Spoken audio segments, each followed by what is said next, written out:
인도차이나 반도는 중국과 인도 사이에 있는 동남아시아 대륙이 위치한 반도인데요. 우리가 흔히 말하는 인도차이나는 프랑스령 인도차이나를 의미하고, 프랑스령 인도차이나는 인도차이나 반도에 있는 국가 중 프랑스가 식민지로 통치하는 지역을 말합니다. 19세기 이후 유럽의 열강들은 동남아시아를 침략해 식민지화를 진행하는데요. 18세기 중엽 프랑스는 인도에서 영국에게 패배한 후 인도차이나 반도로 방향을 돌리게 됩니다. 그리고 라오스, 캄보디아, 베트남을 식민지로 만들어버립니다. 식민지가 되어버린 베트남은 독립을 하는 과정에서 1954년부터 1979년까지 세 차례의 큰 전쟁을 치르게 되고, 이 전쟁이 인도차이나 전쟁입니다.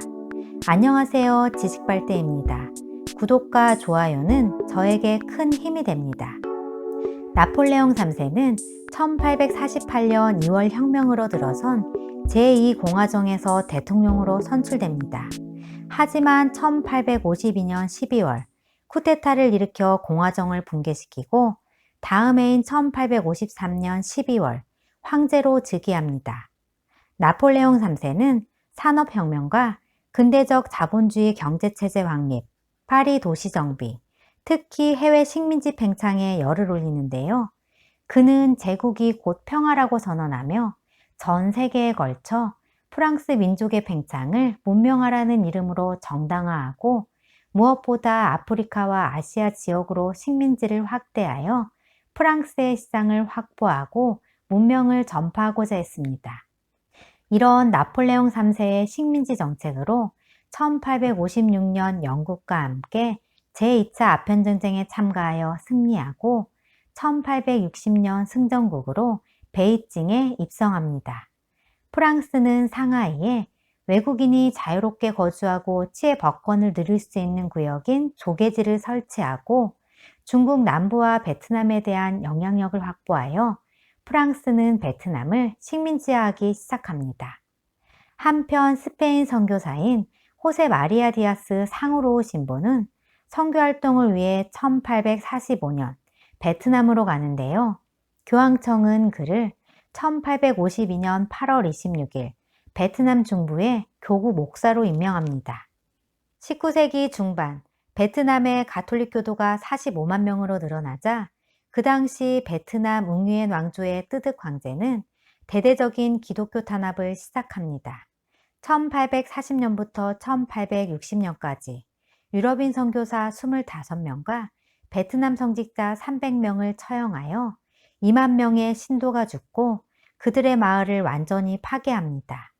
이 과정에서 호세 마리아 디아스 신부는 1856년 3월 남딘에서 체포되어 1857년 7월 20일 참수형을 당합니다.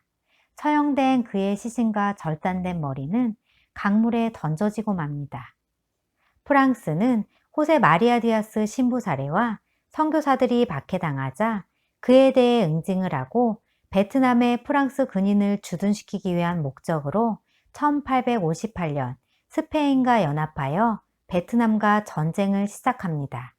프랑스의 샤를 리고드 주누이 제독이 이끄는 해군은 1858년 9월 1일 다낭을 점령하고 1859년 2월 17일 사이공을 점령합니다. 그리고 남부 베트남 유충지에서 베트남군을 크게 물리치고 드디어 1861년 대대적인 침략을 감행합니다. 청나라의 지원을 받으며 프랑스에 맞서 저항했지만 결국 뜨득 황제는 1862년 항복을 하고 맙니다. 프랑스와 베트남은 불평등 조약인 사이공 조약을 체결하고 전쟁은 종결됩니다. 사이공 조약 체결로 베트남 왕조는 프랑스의 보호령이 되고, 그로부터 1883년 7월 뜨득 황제는 승하하게 됩니다. 뜨득 황제는 103명의 후궁이 있었으나 후사는 없었다고 합니다. 사이공의 점령으로 프랑스는 인도차이나를 식민지하기 위한 첫 발판을 마련하는데요. 우리나라도 프랑스 선교사 박해 이후로 프랑스가 1866년 강화도를 공격하는데 이것이 병인 양요입니다. 사이공 조약으로 베트남은 프랑스의 보호령에 들어가면서 베트남이 다른 나라와 외교를 맺을 때 반드시 프랑스의 허가를 받아야 했습니다. 하지만 전통적으로 베트남을 조공국으로 생각했던 청나라는 베트남이 자신의 관할에 있다고 여겼는데요. 프랑스가 베트남 통치 통보를 하자 이것을 인정하지 않았고 종주국으로서 사이공 조약 무효를 선언합니다. 더군다나 베트남에서도 프랑스의 식민지 지배를 배척하는 양위운동이 일어나기 시작했고, 이 때문에 프랑스는 베트남에 군대를 파견하여 1883년부터 1884년까지 베트남 수도인 후에 그리고 각 지역에서 프랑스에 대항하는 세력을 제압하고 두 차례에 걸쳐 후에 조약을 맺습니다. 웅후엔 왕조는 베트남 중부 후에라는 도시에 기반을 두고 있고 후에에서 조약이 체결되어 후에 조약이라고 합니다. 1883년 8월 1차 후에 조약의 체결로 안남과 통킹을 프랑스 보호령에 속해버리고 1884년 7월 2차 후에 조약을 끝으로 향후 70년 동안 베트남을 지배할 수 있는 근거가 되고 이로써 베트남은 프랑스의 완전한 식민지가 됩니다.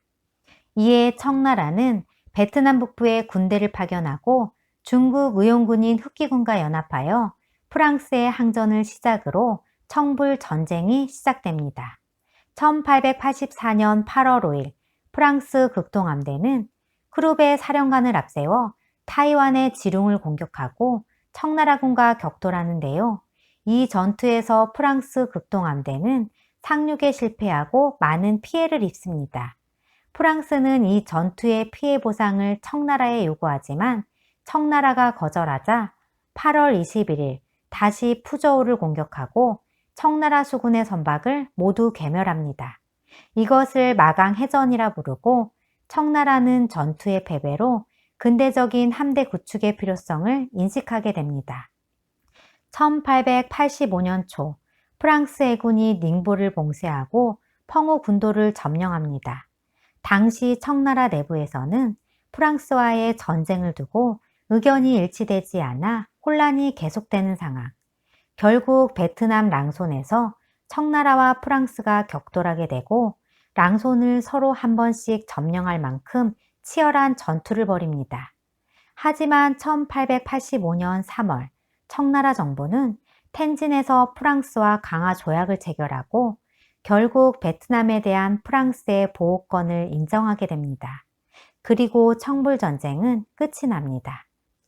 응우엔 왕조는 베트남을 북부, 중부, 남부로 구별했는데요.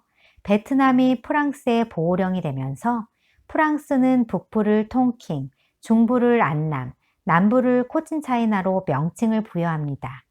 그중 코친차이나는 프랑스의 영향력이 가장 높은 식민지였고 베트남에서 가장 풍요롭고 개방적이어서 국제적인 지역으로 바뀌게 됩니다. 프랑스령 인도차이나 총독부는 무거운 세금과 부역, 소금, 술, 아편 등을 전매해 베트남 국민을 착취했고 저항운동에 참여하는 사람은 비밀 경찰에 의해 투옥되거나 사형을 당합니다. 그리고 경제적 수탈뿐만 아니라 전통 문화를 파괴하고 프랑스 문화를 강요하는 등 전형적인 식민지 정책을 펴게 됩니다. 프랑스령 인도차이나 총독 중 가장 유명한 인물은 1897년에 부임한 폴 두메르. 당시 적자였던 인도차이나 경영을 위해 인도세 500%, 토지세 150%를 인상하고 각종 간접세를 신설합니다. 우선 술에 관한 법령을 개정, 모든 술 제조와 판매에 관한 권한을 프랑스 기업인 퐁테느에 부여하고 마을마다 술 소비량을 할당하여 강제로 술을 마시게 하고 집에서 술을 만드는 것을 금지합니다. 만약 술을 만들다 발각되면 감옥에 가거나 재산이 몰수되었습니다. 베트남은 명절마다 집에서 담은 술로 축제를 벌이는 관습이 있는데요.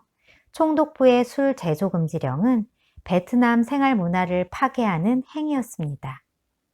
그리고 베트남의 술값은 1902년 5센트에서 1906년 29센트로 4년 사이에 6배 폭등하고 퐁텐느 기업은 자본금 350만 프랑을 투자해서 연간 300만 프랑의 이익을 가져갑니다.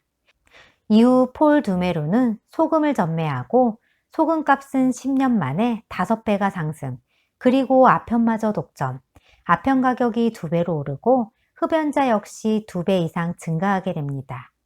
폴 두메로 취임 전에는 적자였던 인도차이나의 예산이 흑자로 돌아섭니다.